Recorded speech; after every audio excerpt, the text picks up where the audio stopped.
ఇదివరకు దాదాపు 30 ఏళ్ల నుండి ఇయన్నీ చూస్తున్నాం కాబట్టి జర్నలిజం ఫీల్డ్‌లో కార్యకర్త వేరు, కట్టర్ కార్యకర్త వేరు, ఇంటలెక్చువల్ కార్యకర్త వేరు, నాయకుడు వేరు, ఉన్నత నాయకుడు వేరు. ఇట్లాగ లెక్క తెలుసు. ఎవరెవరు మెంటాలిటీ ఏంటి, ఏ స్థాయిలో ఉంటది, వాళ్ళ ఆలోచన పరిపక్వత ఏ రేంజ్‌లో ఉంటుందన్నటువంటి.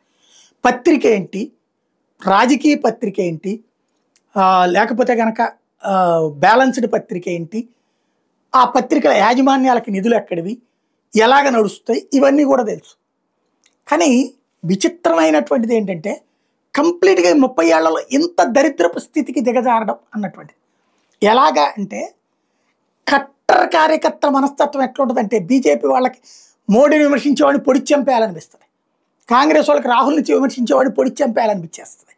ఎదురు వాళ్ళందరినీ హింసించేయాలా, నరికేయాలా, చంపేయాలా, వాళ్ళందరూ నాశనం అయిపోవాలి, మగడొక్కడే బతికేయాలి, ఇట్టుంటది ఇలా మెంటాలిటీ.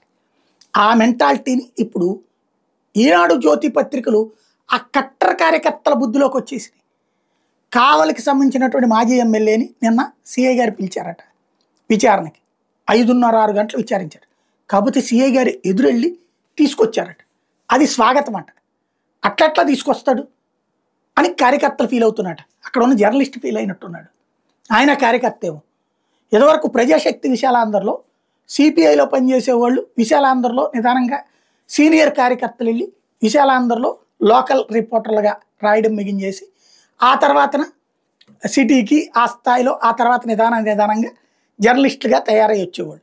అలాగే ప్రజాశక్తిలో అంతే. సిపిఎం కార్యకర్తలు ఈ ఎస్ఎఫ్ఐ ఇట్లాంటి వాటి నుంచి వచ్చిన వాళ్ళు ముందు లోకల్గా ప్రెస్ నోట్లు అవి రాయడం మిగించేసి ఆ తర్వాత లోకల్ ప్రజాశక్తి రిపోర్టర్లుగా ఆ తర్వాతన పెద్ద రిపోర్టర్ల కిందన అవుతూ ఉండేవాళ్ళు. వాళ్ళు ఆ భావజాలంతోనే వచ్చేవాళ్ళు కాబట్టి అట్లా రాసేవాళ్ళు. అప్పుడు ఈనాడు జ్యోతి ఇట్లాంటి పత్రికల్లో ఇలా పార్టీ బ్యాక్గ్రౌండ్తో ఉన్నోళ్ళని చేర్చుకునేవాళ్ళు కాదు. ఆ పేపర్లకు వెళ్ళండి అయ్యా అని చెప్పేవాళ్ళు. ఆ బ్యాక్గ్రౌండ్ ఏమి చెప్పకుండా చేరిన వాళ్ళు ఉన్నారు, లేదా ఆ బ్యాక్గ్రౌండ్ ఉన్నోళ్ళని తెలిసిన యాజమాన్యానికి తెలియకుండా చేర్చుకున్న వాళ్ళు ఉన్నారు. కానీ వాళ్ళెవరు వాళ్ళ భావజాలాన్ని వార్తల్లో ప్రొజెక్ట్ చేసేవాళ్ళు కాదు. ఇప్పుడు ట్రెండ్ మారిందనమాట.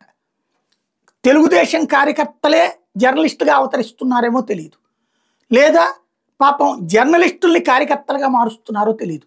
రాస్తున్న వార్తలు చూస్తుంటే నాటి ప్రజాశక్తి విశాలాంధ్ర చాలా బ్యాలెన్స్డ్గా రాస్తున్నాయి అనిపిస్తుంది. ఇవాళ ప్రజాశక్తి విశాలాంధ్ర చూస్తే కూడా చాలా బ్యాలెన్స్డ్గా కనబడుతున్నాయి.